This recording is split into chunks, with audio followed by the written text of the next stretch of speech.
It's no surprise that Iraq is going the way of Afghanistan. That is, we've lost control and, to a certain extent, lost the point. Like a nanny cam trained on the untrusted babysitter, the military is now using our spy satellites to conduct surveillance on our own allied army, the very force we helped create and, to this day, alongside whom our troops fight. In our third story on the countdown, an Iraqi army displaying an unprecedented level of autonomy and aggression. The Taliban reasserting itself in Afghanistan, causing the highest number of coalition troop deaths since the start of the invasion. And an American public less spooked by terrorism and more fed up with war. Why shouldn't we be? Especially after this morning's foreboding assessment by Chairman of the Joint Chiefs of Staff, Admiral Mike Mullen. The Taliban and their supporters have without question grown more effective and more aggressive in recent weeks, and as the casualty figures clearly demonstrate. We're right in the middle of the fighting season, if you will, and we've seen the Taliban revert to the kind of violence that is tied to IEDs, suicide bombings, those kinds of things, and I think we can expect more of that, and I think it's going to be a pretty tough fight for a while. A situation deteriorating and no solution in sight as Iraq continues to siphon resources. And we've apparently... I've made no secret of my desire to flow more forces, U.S. forces, to Afghanistan just as soon as I can. Nor have I been shy about saying that those forces will not be available unless or until the situation in Iraq permits us to do so. And we've apparently had it. According to a new CNN poll, 68% of Americans are totally over the Iraq war. And the percentage of Americans afraid of an imminent attack on U.S. soil has dropped to its lowest level since 9/11.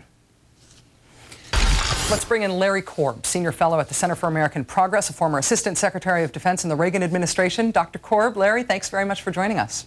Nice to be with you, Rachel.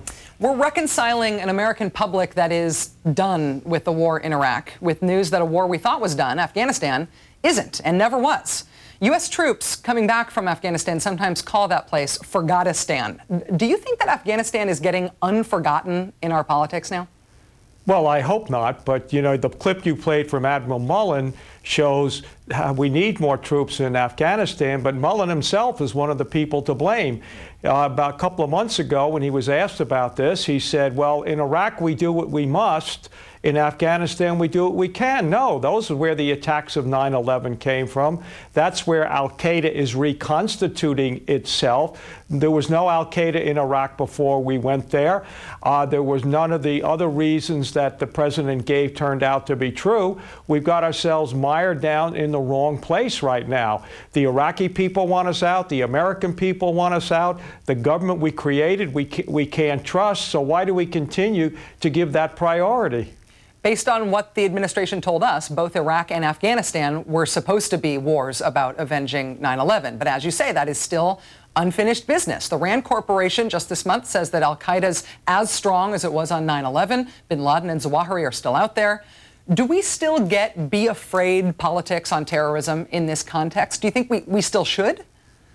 Well, I think we need to be concerned that al-Qaeda has reconstituted itself on the Pakistan-Afghanistan border, and they will be able then to carry out attacks on us or our friends and allies around the world.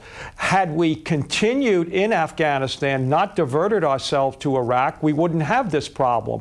We took our eye off the ball. We thought Afghanistan was won. We took out a lot of our troops and our attention, and what happened is the key front in the war on terror has become stronger while we dealt with something that was not a threat. We've got our priorities exactly backwards. And meanwhile, with over 140,000 troops still in Iraq, this spying on the Iraqi army is apparently because our military was caught off guard by some recent Iraqi military ops, and now we need to keep tabs on them. Some are saying that this is actually a good sign. I think it means that our Iraq policies, in the largest sense, make no sense. We're now spying on the very army that we created, trained, and armed. What is your take on this?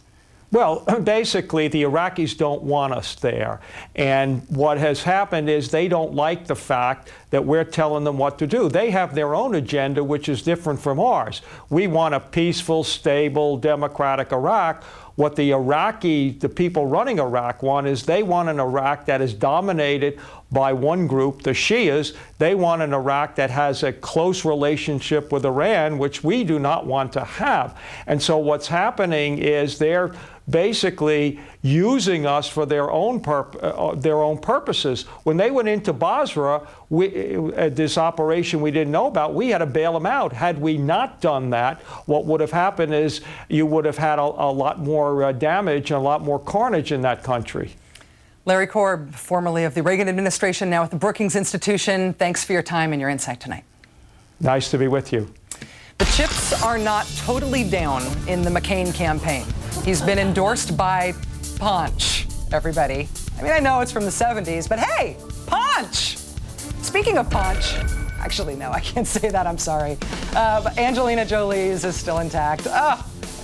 We know about the state of Angelina Jolie's pregnancy because there was a live news conference from France to update the world on the subject. Seriously.